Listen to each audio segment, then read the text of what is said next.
Recuerdo que uno de mis primeros miedos fue este especial de terror de Los Simpson. En este corto, Bart va en el bus escolar durante una mañana lluviosa cuando empieza a ver un pequeño monstruito desarmando el bus. Bart se pone histérico porque nadie le cree y eso generaba en mí muchísima impotencia. No solo porque el pequeño Galilón también había visto al monstruito en la televisión y sabía que Bart no estaba mintiendo, sino porque en mi colegio, al ir a cualquier excursión en un bus, ¿quién me diría que un monstruito de esos no podía tocarme a mí? Sí, bueno, vi este capítulo cuando era muy pequeño, pero se quedó conmigo por ese componente de realidad que era el bus y con ese pensamiento infantil de ¡hey! Que también te puede pasar a ti. Ha habido muchas más referencias que he mamado desde pequeño hasta ahora, sí, muchas de esas son de Los Simpson, pero cuando ves que hoy en día hay tantas y tantas referencias hacia una misma obra, piensas ¿qué hizo a esa obra tan especial? O en este caso, ¿qué hizo La Dimensión Desconocida para ser tan especial?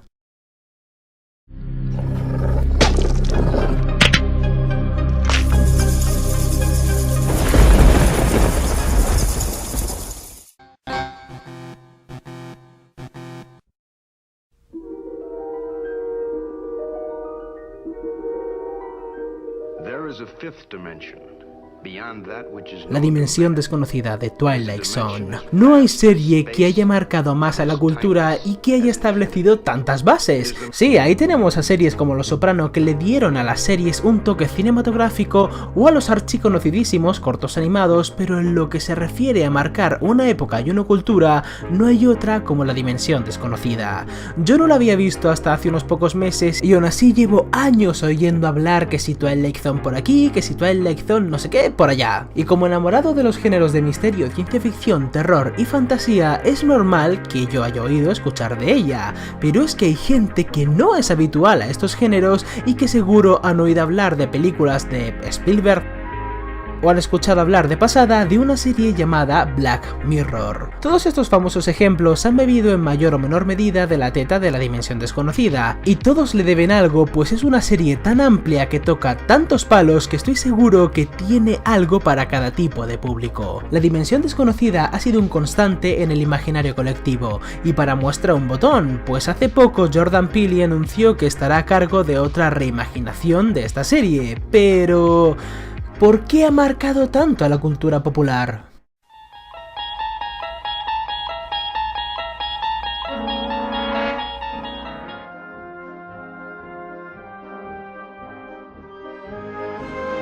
Estados Unidos había pasado por una grave crisis seguida por su participación en la Segunda Guerra Mundial, y La Dimensión Desconocida nació a finales de los 50 y duró buena parte de los 60, y cuando esa grave crisis y esa guerra habían quedado atrás, lo que venía ahora era algo mucho más desconcertante, pues ahí estaba la Guerra Fría, que era muy diferente a la Segunda Guerra Mundial. También estaba la Revolución Cubana y los movimientos sociales, y hasta ahí sé citar sin mirar Wikipedia. Era lo que estaba a la orden del día en la sociedad estadounidense. Pilla cualquier cómic de superhéroes de principios de los 60 y verás la histeria colectiva que había en torno a los rusos, a los comunistas, a la guerra atómica y espacial, y verás. Esta serie llegó en una época en la que el país estaba cambiando y el modo de ver las cosas ya no era el de antes, y La Dimensión Desconocida pasó a ser parte de ese cambio. Películas como Vértigo o El Séptimo Sello eran contemporáneas de esta serie, y ambas se conocen hoy en día por cambiar la forma de narrar tanto visualmente como usando el subtexto y los diálogos. En La Dimensión Desconocida no había un intento tanto de cambiar el modo de narrar, sino de qué narrar. Usan la música para dar un clásico énfasis y no hay tiempo para conocer a los personajes de forma profunda, así que para acelerar las cosas, ellos te dicen quiénes son, qué piensan y qué sienten, todo en voz alta y hacia el espectador. Usted, señor Bemis, es un lector. ¿Un lector? Sí, un lector. Y sí, estos elementos deberían ser inmediatamente tachados del manual de todo guionista que se precie, pero estas son historias de los 50. Entonces, ¿por qué siguen siendo recordadas hoy y por qué La Dimensión Desconocida es el ABC de estos géneros? Fácil, como sabréis, cada capítulo es una historia autoconclusiva que suele traer un giro final y siempre se puede leer un cierto subtexto más allá de lo superficial, pero lo que nos interesa es esto. Hacer una serie de capítulos autoconclusivos no es fácil. Si queréis llegar a un público y fidelizar, esos capítulos deben tener algo Todos, y no puedes asegurarte que el que haya visto el capítulo 20 vea el 21 poniendo un cliffhanger al final del 20, porque la dimensión desconocida, esos dos capítulos no van ligados. En series de capítulos autoconclusivos la gente no va a seguir una historia, sino que va a seguir un estilo de hacer historias. La gente se queja de que, por ejemplo, Juego de Tronos ha cambiado de estilo y eso ha hecho que la historia cambie. Pero cuando tienes un centenar de historias, oh Dios mío, ahí tu estilo es lo único que tienes para fidelizar. El gran punto superficial del estilo de la dimensión desconocida y de su creador es la imaginación.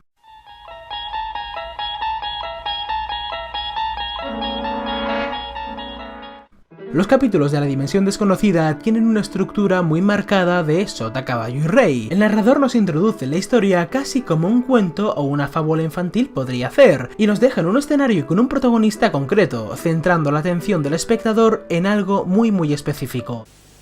Este es Arthur Curtis, edad 36 años.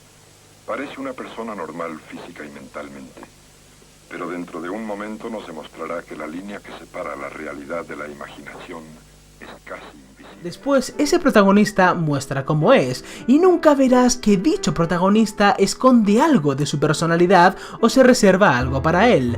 Nunca hay cierta trampa o incluso cierta sorpresa con ellos, pues si te muestran un cascarrabias lo será durante todo el capítulo. Si te muestran a alguien feliz, seguramente lo sea durante todo el capítulo. En los personajes no hay matices. Esto puede ser algo malo hasta que le añades la fórmula X para crear a las nenitas perfectas. Digo, hasta que le añades estos elementos, la magia, la ciencia ficción o la fantasía. Esto se puede ver, por ejemplo, en cuando el viejo vendedor ve a la muerte esperándolo, cuando el apocalipsis ha mermado a la población mundial, cuando se descubre que en la nave hay exploradores del futuro, o cuando descubres que hay un bicho en el ala del avión. Veamos, estos toques pulp, a pesar de que con ellos las historias ya se pueden catalogar como ciencia ficción, fantasía o hasta terror, no dejan de ser toques sutiles. Como el foco concreto son los personajes, este componente, llamémoslo sobrenatural, es aceptable. No es como si te fueras a una galaxia muy lejana a ver a un huérfano con dos robots y un anciano mago, o como si te fueses a un mundo medieval donde viven ogros y duendes, o a uno de esos cómics viejos de monstruos arrasando una ciudad. La dimensión desconocida tiene ese toque pulp de ficción, pero es mucho más casual y menos exagerado, más cercano al tipo de fantasía que tiene, por ejemplo, Qué bello es vivir. Esto hace que no solo sea más sobrio y entre comillas más creíble, como lo es que el diablo aparezca en traje y no con llamas del infierno y cuernitos, sino que también hace que cierto espectro del público aceptase este tipo de ficción y lo tomase como algo más serio o al menos menos estrambótico, además de no quedarse solo con ese público de nicho como por ejemplo si se quedaban esos cómics de ciencia ficción que narran historias de aventureros cósmicos y monstruos gigantes.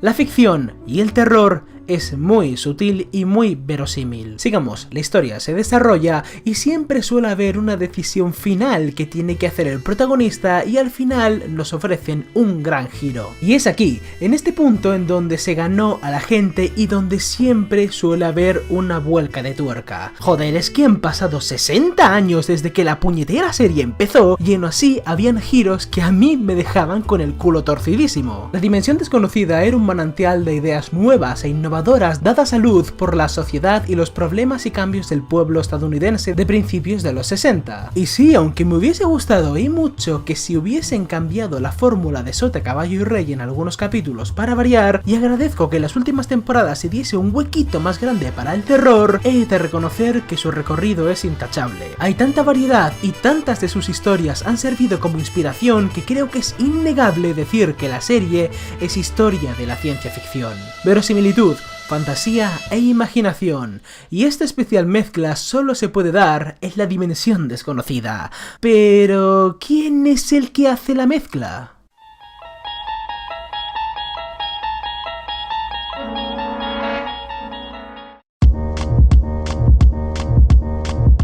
Rod Serling es una estrella, es la cabeza pensante detrás de esa gran intro que nos saca de nuestro mundo y nos mete en el suyo, es el principal responsable de la serie y de su estilo. Serling construyó su propio estilo tanto visual como sonoro, esa voz y ese movimiento con ese traje son característicos de él y han sido imitados en multitud de ocasiones. Hemos hablado del contexto y la estructura de su obra, pero recordáis cuando nació La Dimensión Desconocida, ¿verdad? ¿Recordáis todas esas mierdas que hemos dicho del cambio social, a lo que unimos el amor libre y el yo tengo sueños? Estados Unidos era una maldita coctelera agitándose y Serling metió la cabeza dentro de la coctelera y nos contó lo que vio dentro. Seamos sinceros, Estados Unidos nunca ha sido conocido por ser uno de esos países donde no hay doble rasero, ¿verdad? Ya sabéis, el país de las nuevas oportunidades, el sueño americano que implica que un don nadie pueda llegar a ser un hombre grande gracias al sudor de su frente. Pero ahí estaba la censura propia que dejó la guerra y lo que traía la siguiente guerra. El gran choque generacional que hubo, el Blaxploitation gestándose, eran muchas cosas y Serling quería hablar de algunas de ellas. En muchos capítulos, Serling y los guionistas hacían una severa crítica a su país y a las normas por las que este funcionaba. Como en el primer capítulo, donde se habla de qué es un individuo en comparación con una victoria en una gran guerra, o el capítulo del lector en el apocalipsis nuclear, donde la vista perdida es una alegoría de la visión de la nación en la guerra y de qué va a servir sobrevivir a esa guerra si nuestra visión ya ha sido contaminada por la misma y no va a dirigirse hacia el conocimiento para prosperar, o la ley del servicio militar en ese capítulo donde el soldado puede ver la muerte en el rostro de los demás soldados. Todos estos elementos de ciencia ficción y terror podrían dar lugar a una severa crítica a su país y a la sociedad del mismo, pero eran críticas tan sutiles y las historias eran tan entretenidas que pasó por alto a mucha gente, pero que hoy se recuerda no solo como un ejercicio de imaginación, sino como un inteligente método para comunicar. Y sí, hoy en día criticar algún aspecto social mediante un subtexto suave es una técnica muy usada, pero hacerlo de esa manera tan estrambótica me parece genial y a mí en particular me ha ayudado a conocer un poco mejor la sociedad de esos años 60 que tan presente veo en otros medios. Así que recordad que quizá el mundo real es muy convulso y caótico, donde uno es zarandeado de acá para allá, pero para eso está la creación de Rod Serling, donde puedes reflexionar sobre este caos desde un punto de vista mágico. Es un mundo distinto de sueños e ideas. Estamos entrando en la dimensión desconocida.